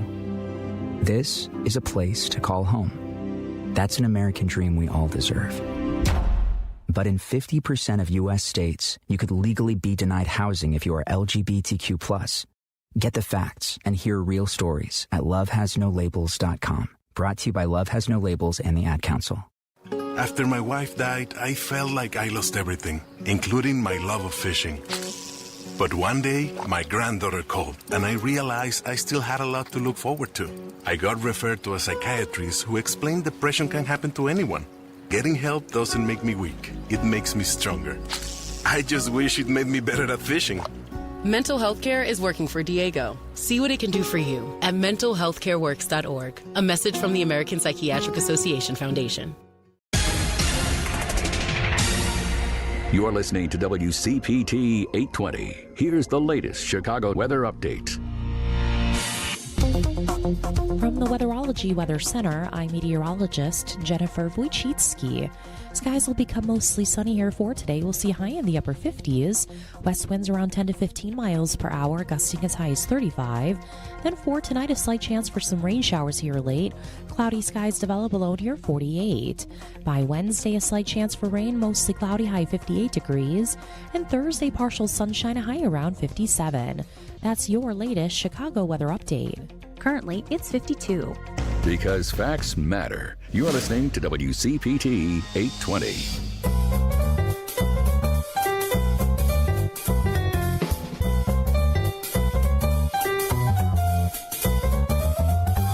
It's Choose Views, where we read more than just the headline. Now here's your host, Richard Chu. So you guys may recall, and this is Richard Chu, listening to Choose Views if you're just tuning in. You guys may recall that here in Illinois, as in a number of states, there's been lots of primary races and there's been a lot of special elections that have taken place. And here in Illinois, we had some biggies, some of the federal elections that where we had primaries, and then we had some for some of our state legislature as well, which is taking place all over the country. And I love to say this. I say it all the time, and it's because it's true. We have one hell of a bench of folks who are part of our team, whether it be on a local level, state level, or on a federal level. And one of those bench players who is about to become one of the starting five, if we use basketball as an analogy, is it 11 on football, Mike? Yeah, or 11 if it's football. So there you go. And if it's soccer, I have no flipping idea. 27? 11? Okay. Okay. He's right behind you. He's giving me signals. And I'm like, that's a goalpost. Demi Palecek is that great laugh you're hearing in the background. She's with us this morning. And she won the first leg of the race, I guess you could say. Welcome back to Choose Views. Thank you so much for having me. I'm excited. Yeah. So let's get into it. What have you been up to? What's been happening since primary day, primary week? And how's your world been? I mean, I thought it would not be as busy for at least a couple weeks, and that is totally not true. With everything that's coming down from the administration, still doing a lot of mutual aid work. The war in Iran, I'm still in the military. So went to go protest that in D.C. and then got arrested. Yeah. And then a lot of legislation. You got hooked up. I did. Yeah. So let's just go there for a second. Tell us about D.C. and then tell us why and then what happened after you were arrested. I went with About Face. It's a pro-peace veteran organization. And, they've asked to meet with Pete Hegseth and Mike Johnson several times and talk about the effects of what happens when people go to war and how we don't need to be involved in this war that Trump has made up and started. And even the Iranians feel bad for us at this point, as you've probably seen on the Lego videos that are actually really good. Okay, so can I press pause for a second? Yeah. So last week we had our good friend Karen Byrne on from True Blue Politics podcast. She was sitting right where you're sitting. And Henry, our other board op, and Mike and Karen were talking like over my head about Lego and Lego this and Lego that. And I'm like, huh? And they're like, you don't know about Lego? And I'm like, I remember Lego when I was a kid. And, had them. They're like, no, Richard, you're missing out. So yeah, that was yeah. Then I saw. Okay, of course. So they dropped that little bit of knowledge on me. Of course, over the weekend we had this tragedy, and I'm looking at Lego. Yeah, there we go. They're pretty good, and the songs are kind of bangers sometimes. And they are very empathetic to the citizens of this country versus holding the administration accountable. Yeah, so it's kind of nice. So sorry, you threw me a little bit of knowledge there. So you got arrested while protesting, which is American thing to do, part of our free speech. Constitution, totally. It's all in there. And if anybody knows, it's someone that's in our military would know what's actually in the Constitution. Correct. So, but you got arrested for executing your constitutional right. Yeah. What happened next? Pete Hegseth and Mike Johnson would not meet with veterans to talk about, the effects of war. And where were you guys physically in terms of the location? So we went to the Rotunda. Okay. And kind of just formed up and then put on our uniform tops. And people there from all ages, all demographics, all the states, all religions. A lot of senior citizens were there. A lot of disabled people from the war were there. And that was the hardest thing for me to see because multiple seniors, I'm not letting this happen to the younger generations, broke me. And then the Capitol Police had no idea what to do. We were teaching them how to arrest us and how to fill out the paperwork. It was insane. And that's not a knock on the Capitol Police per se, but it is a knock on the lack of leadership when it comes to the folks that are part of an organization during this time right now. Right. So Demi, let me ask you this question. You are a leader. You're not aspiring to be. You are a leader. But you've learned leadership along the way. Right now, there is a tremendous lack of it across the board in this entire administration, in every facet. Every cabinet member sucks at leadership. And I was even giving one person a little bit of room because I felt that this person had a handle on the purview. And that person even doesn't have it. And that's Susie Wiles, the chief of staff. They all suck. Talk about leadership. I mean, like I said earlier, like I've never failed up like that. Like, you know, have you ever like lied on your resume and you're like, God, they're going to know. And like they're like, no, it's fine. We don't care. Like that's insane to me. You know, you didn't have to prove anything or they're just like WWE is totally fine for the White House. Like we're good with that. That's clippable, guys. WWE, according to Demi Palecek, is fine for the White House. And no knock on WWE. I think it's very entertaining. I love you, John Cena. But like that is kind of what's happening in the White House, I guess. You know, just like this performative. Even John Cena's he's had issues for a while with this administration and the previous term and the person. So John is clear-eyed in this space. Sorry. But I just try and lead like the person I'd want to follow. That's kind of how I ran my race. Like I want to vote for the person that like I would trust, you know, and that's just kind of how I've always been. I would never put my soldiers, I don't tell them to go do something if I wouldn't go do it with them. Right. And I think that shows right now in this administration when, you know, Trump and Pete keep wanting to send us to war. And it's like, well, then send Barron. Yeah. Okay. Yeah. Put him on the lines with us. Yeah. And we know that's not going to happen, but it's not going to happen for two reasons. The protection and the privilege is going to prevent that from happening. And no matter how much, you know, we might want to argue about it, fight about it, it's not going to happen. And that leads to my other conversation or thought bubble around privilege right now. Some people have said, and not inaccurately, that, you know, this White House Correspondents' Dinner was a privileged event. And I'm okay with that. I mean, because that's what it's been. But when it comes to day-to-day security and protection and gun violence, most of Americans don't have this. Sarah Jones, who's one of our contributors, is on the show yesterday, said that in an article that she wrote.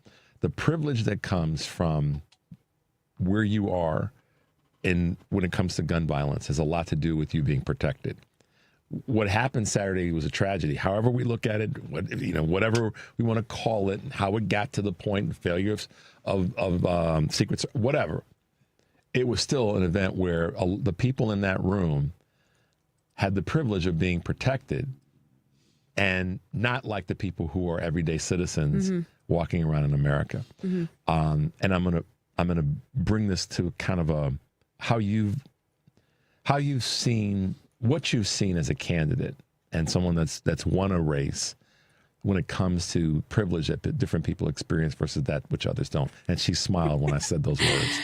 I mean, because I was the working class candidate. I was the underdog the entire time. And solely because of privilege. You know, I am lucky if my dad sends me $50 for Christmas. Like, that means, like, he's okay, you know? Yeah. I've been working since I was 14. And, you know, no shade on my opponents, but that is not how they grew up. They grew up in, you know, a 7-bedroom home in Winnetka. They were able to go to the best schools because their parents paid for that. Like, that's how I joined the military, was so I could go to school. Like, I didn't have another option. Yeah. And so, you know, in politics, having a bunch of money in your bank account shows your viability, which I don't agree with. I think money should not be in politics. However, at the end of the day, that is what people see. So right away, 2 of my opponents had, you know, $100,000 within like a month, and I'm like struggling at $5,000. You know, our Rolodexes are completely different. Our families are completely different. You know, they say when you start to run for office, like if you can't pull, you know, 80,000 from your friends and family within the first 2 weeks, don't even run. Yeah. I mean, you know, I haven't talked to my mom in 5 years. Am I supposed to call her for a max out? Mom, where's that 79? Yeah, where's my inheritance? I'll get the other 1,000 from my other cousins. She sends me a box of Beanie Babies, you know, like, okay. Go resell those and mark them up. And we make light of an American problem when it comes to privilege. A lot of people don't want to acknowledge that they have. We all have it. And you know, we can move through different parts of our day, and privilege happens for us in certain ways. We all know that. And I don't deny that, even as a black dude in America. There's certain privileges that I have as the fact that I'm a guy. I recognize that. But right now, what's what privilege is allowing to happen is for folks to fail up, to use your phrase from earlier, and fail forward or whatever it is. And all of their ills don't get addressed, whether it be in politics or in business or in social organization, whatever the case may be. That's happening way too often right now. And I think that what you're bringing to the conversation is it doesn't have to be that way.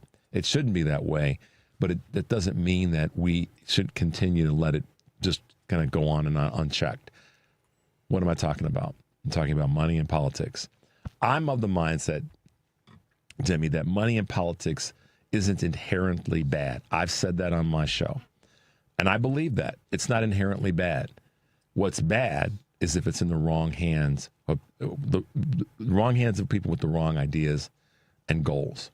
Then it's bad, because then what happens is it masks problems. It gives people the ability to lean into their privilege, which in most cases is money. It's not just access.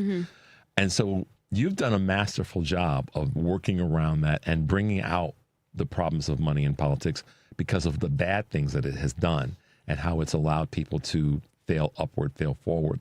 We're going to take a quick break, and when we come back, I want to highlight something that a lot of people didn't know about the race that you just came through about money in politics.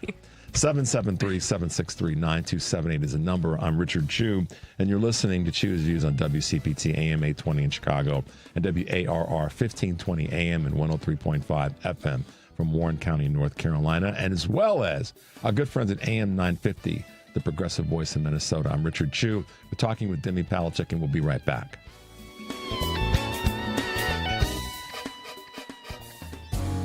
This is WCPT telling you how you can shop blue. Donald Trump has implemented a barbaric anti-immigration policy with mass deportations and having ICE agents showing up unannounced at people's homes, workplaces, and anywhere they suspect, separating families, ruining lives, and deporting people without any due process. But one company is taking a stand against Donald Trump. Greyhound Bus Lines has implemented a no warrant, no boarding policy. This prohibits ICE agents to enter the vehicle without a warrant. Greyhound Bus says they want to guarantee the rights and civil liberties of their passengers. Greyhound Bus is the largest inner-city bus system in the U.S., with over 1,600 destinations. Maybe this will lead to more companies stepping up like Greyhound is. This has been WCPT telling you how you can shop blue.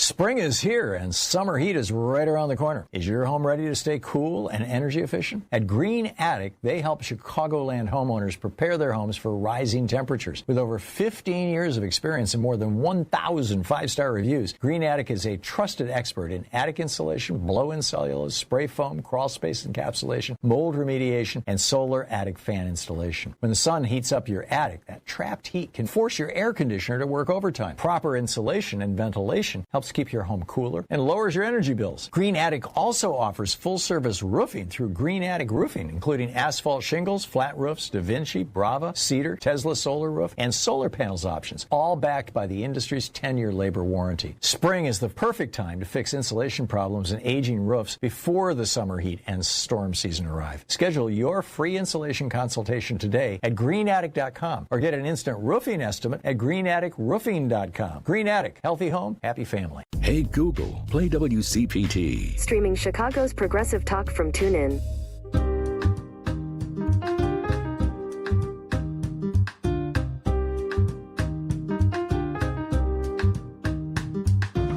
We may be waking up, but we're still engaged.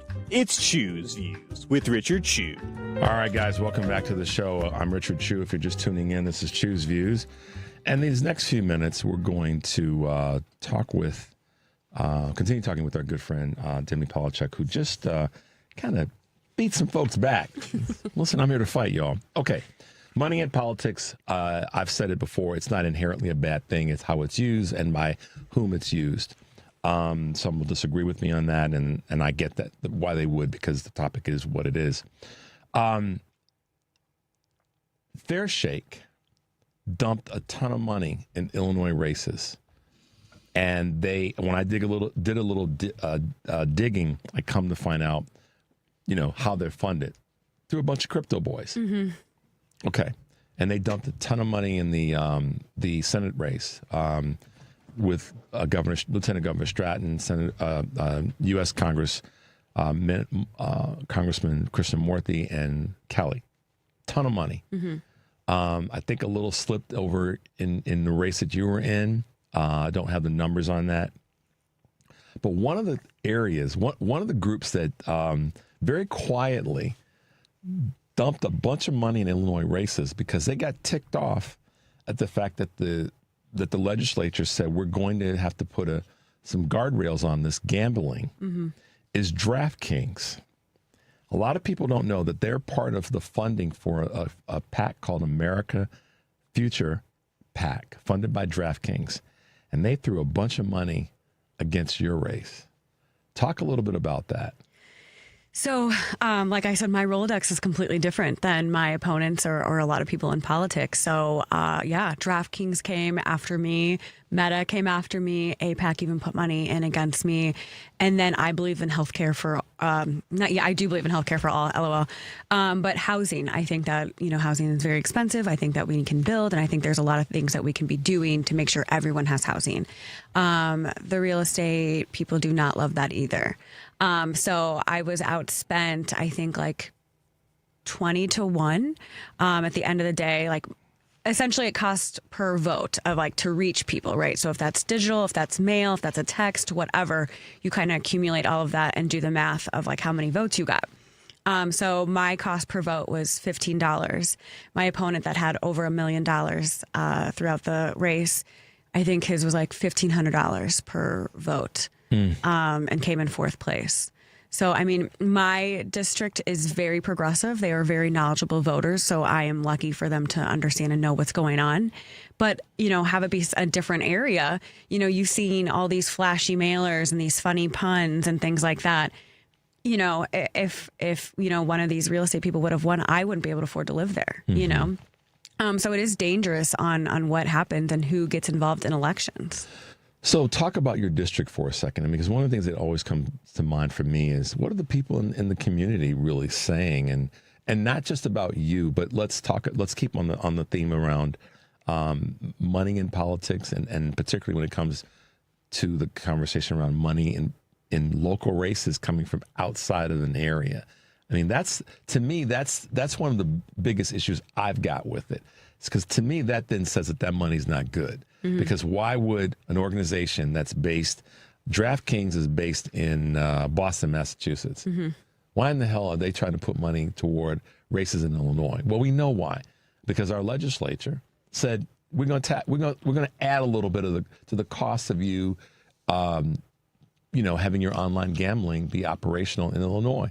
They didn't like it, and so they decided to throw money against any politician that was running that was behind that legislation.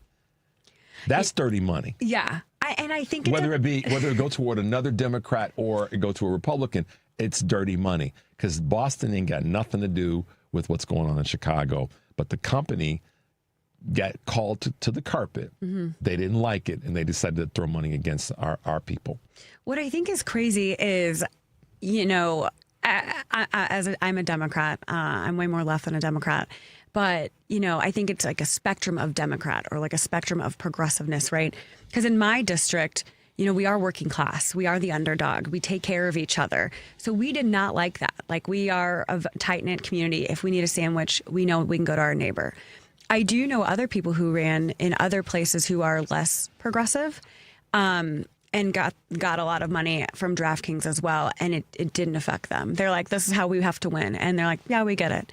You know what I mean? And it didn't affect them at all. So right. I literally think it's based on, people's principles and what matters to them, Yeah. And in terms of the people in the district, I think that's really important, is having a read for them. Which each time you've been on the show, you've really given me the impression that you've got a good read on the people that are supporting you. Couple other things I wanted to run by you or get your thoughts on. You've been really an advocate for something that I agree with and have spoken to, and that's the advocacy for other folks running in other parts of the country. whether they be running for a state office or a federal office. You've been a big voice there about we need to do more of that.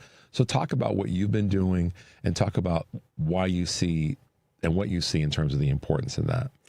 I mean, like we see in all leaderships right now, like no one actually fighting for the people. And I think right now it's more important than ever that we get and stack all seats with people who will actually fight for us. So I will be going to go help Cori Bush this weekend, actually on May Day.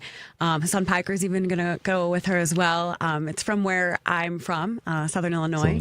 Yeah. And so I'm excited to do that. I'm excited to go to an oyster farm. And let folks know where she's running, because I don't want to just drop that in and not up. So essentially like St. Louis, Missouri area.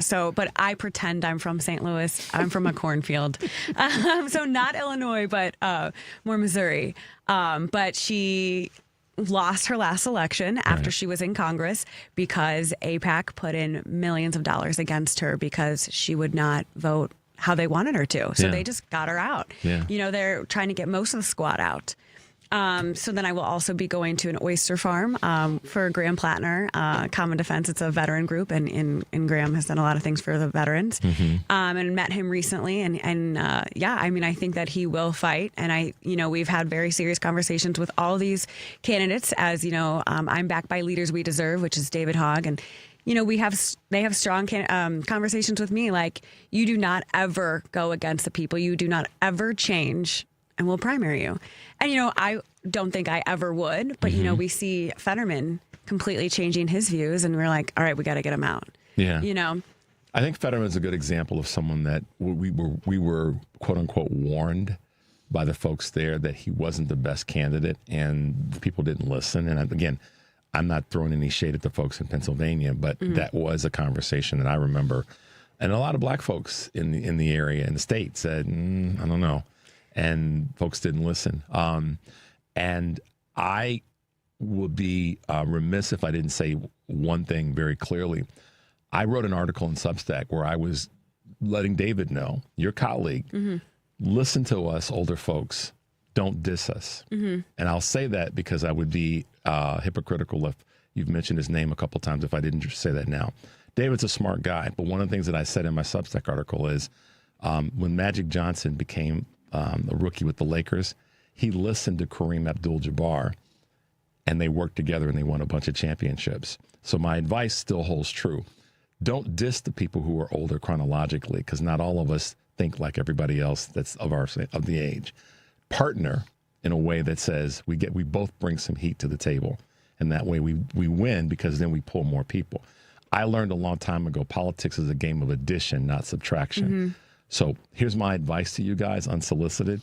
Make sure that you're including people who may not seem as though they're the ones that you would want to listen to, because they have been through a few things, and embrace that at the same time. Bring in the new voices. It's a much better winning strategy, and I'm sure you've probably seen that along the way. No, absolutely. I mean, I'm grateful that one of the first people I met in politics was my committeeman, with Sean Tenner in the 46th Ward. And he is like the nicest guy ever. He's always adding people, like he knows everybody. And I was just like, oh, people say politics is so like aggressive and mean and whatever. And I'm like, this guy is like so nice to everyone.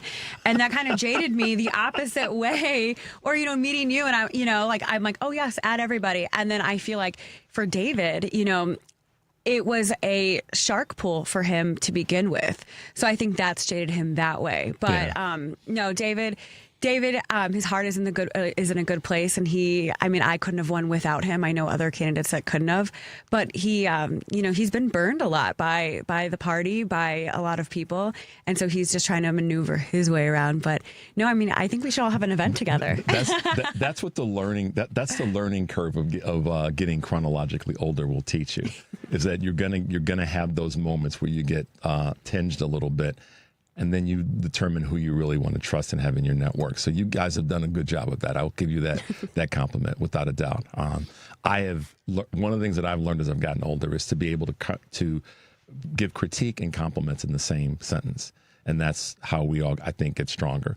You've done a phenomenal job, Demi. I will tell you that. And you fought through some hellacious onslaughts from this big dirty money.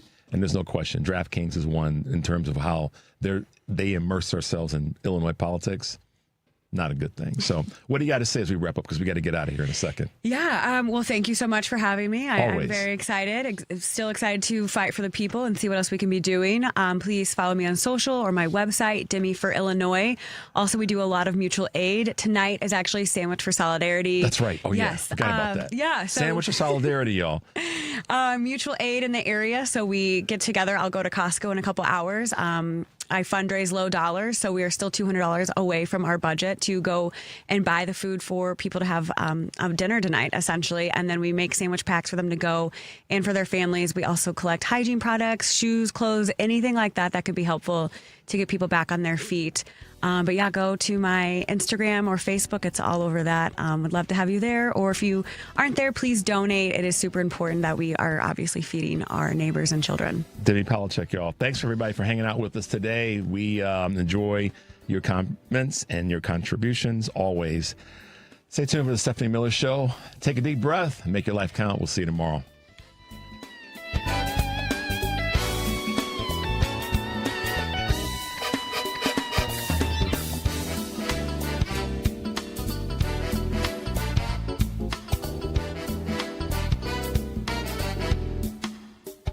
Would it be crazy if you packed your bags and left for a week, a month, a year? What if you left for 2 years? What if you were going far away to help in a village on the edge of the Gobi Desert, to teach children and learn a thing or two about yourself? Would that be crazy? Peace Corps. Life is calling. How far will you go? These are real stories of speech-language pathologists and the people they helped. He was in his 30s. 55 and far from home. 15 years old with multiple disabilities. It was a traumatic brain injury. He's bilingual but lost his English after the stroke. Several surgeries led to his swallowing disorder. His goal was to get back to work. I used French during therapy. Others almost gave up on the goal of him eating. Oh, he was dedicated. Together, we built his life back. Social interaction was the key to helping him. And he made it back to work. When he ate, his friends cheered. Everyone has the right to communicate. And later, he was able to travel across the world to his family. Are you or someone you know experiencing a speech, language, or swallowing disorder? An ASHA-certified speech-language pathologist can help. Visit us at asha.org/public. Epic parties start at Staples. Now you can grab Party City balloons, decorations, and tableware, plus matching custom invites, banners, and more right at Staples. That was easy. AP News, I'm Marcela Sanchez. Officials say Iran has offered to reopen the Strait of Hormuz if the U.S. lifts its blockade and the war ends. But the proposal would delay discussions on Iran's nuclear program. President Trump seems unlikely to accept the offer, and Secretary of State Marco Rubio appeared to rule out any deal that excludes Iran's nuclear program. Meanwhile, U.S. and Israeli airstrikes have crippled thousands of factories in Iran, with the damage rippling through the country's economy. Hundreds of thousands of Iranians have lost their jobs, with millions more at risk. Most damaging, Israeli strikes knocked out most steel and petrochemical production, driving up the prices for metals and plastic and threatening wider sectors. Things could get worse under the U.S. blockade. Preservationists are moving ahead with their lawsuit against President Trump's planned $400 million White House ballroom after declining the Department of Justice's request to withdraw the complaint following Saturday's shooting at the White House Correspondents' Dinner. Trump and other conservatives have renewed calls for the ballroom, arguing the attack exposed the difficulties in ensuring presidential security at large events outside the White House grounds, and urging the National Trust for Historic Preservation to drop its lawsuit. At a news conference, White House Press Secretary Caroline Leavitt says there are constant discussions about better ways of protecting the president. There will be a meeting early this week convened by the White House Chief of Staff Susie Wiles with top DHS leadership, members of the United States Secret Service, and our own operations team here to ensure the safety and the security of the president, as we do have many of these major events moving forward. So we're always monitoring operations and procedures, always asking the tough questions to ensure the president is safe. More stories at apnews.com. This is AP News. The woman accusing former Hollywood producer Harvey Weinstein of rape in New York has taken the stand at his retrial. Jessica Mann said nothing while leaving a Manhattan courtroom Monday. How did it go in there? Inside, she told jurors former Hollywood producer Harvey Weinstein got her and a friend into his L.A. hotel suite in 2013 by telling them they could star in Vampire Academy. Once there, she says he forced oral sex on her in the bedroom. Mann said she doesn't know why she didn't scream for help and at the time was too embarrassed to say anything. She also said he told her, "My friends go far, my enemies don't step a foot in this town." Weinstein wasn't charged, which Mann says was a prelude to him raping her at a Manhattan hotel. This is her third time testifying against Weinstein. He denies all charges. Testimony continues Tuesday at criminal court in Manhattan. I'm Julie Walker. And I'm Marcela Sanchez, AP News. This is 820 AM, WCPT Willow Springs, and streaming worldwide at WCPT820.com. We are Chicago's progressive talk, where facts matter. Now, your WCPT 820 weather update. From the Weatherology Weather Center, I'm meteorologist Jennifer Wojcicki. Skies will become mostly sunny here for today. We'll see high in the upper 50s. West winds around 10 to 15 miles per hour, gusting as high as 35. Then for tonight, a slight chance for some rain showers here late. Cloudy skies develop below near 48. By Wednesday, a slight chance for rain, mostly cloudy, high 58 degrees. And Thursday, partial sunshine, a high around 57. That's your latest Chicago weather update. Currently, it's 50. This is Chicago's Progressive Talk, 820 AM, WCPT Willow Springs, and online at WCPT820.com, where facts matter. Margaret is a 71-year-old widow who came to Brookfield Tax Planning because she was worried her accountant and financial advisor weren't doing enough to reduce her taxes.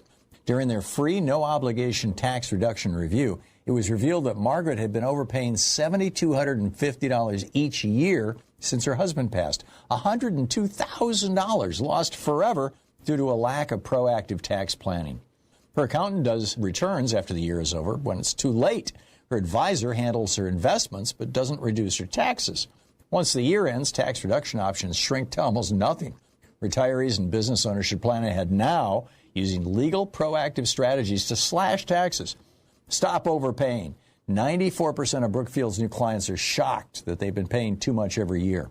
Call Brookfield Tax Planning at 708-485-3439 or visit BrookfieldTaxPlanning.com for your free review. You have nothing to lose.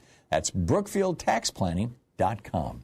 Have you ever stopped and thought about how fast life moves? From childhood to careers to building a family? Before you know it, you're thinking about what really matters. At Total Dentistry, we've been part of that journey for over 30 years, caring for families, building relationships, and yes, creating confident, healthy smiles. While a lot has changed, technology, our team, even our space, one thing hasn't. We want to be the reason someone smiles. And now that mission is growing. For over a decade, our family has supported Sun Life Ministries in Honduras. This year, we're taking the next step, helping to bring dental care to communities that don't have it. Because a smile isn't just cosmetic. It's confidence, it's dignity, it's life-changing. So if you're looking for a dental practice that truly cares for you, your family, and beyond, look no further. Total Dentistry, a general dental practice like no other. Call 847-358-2477 or visit totaldentistry.org.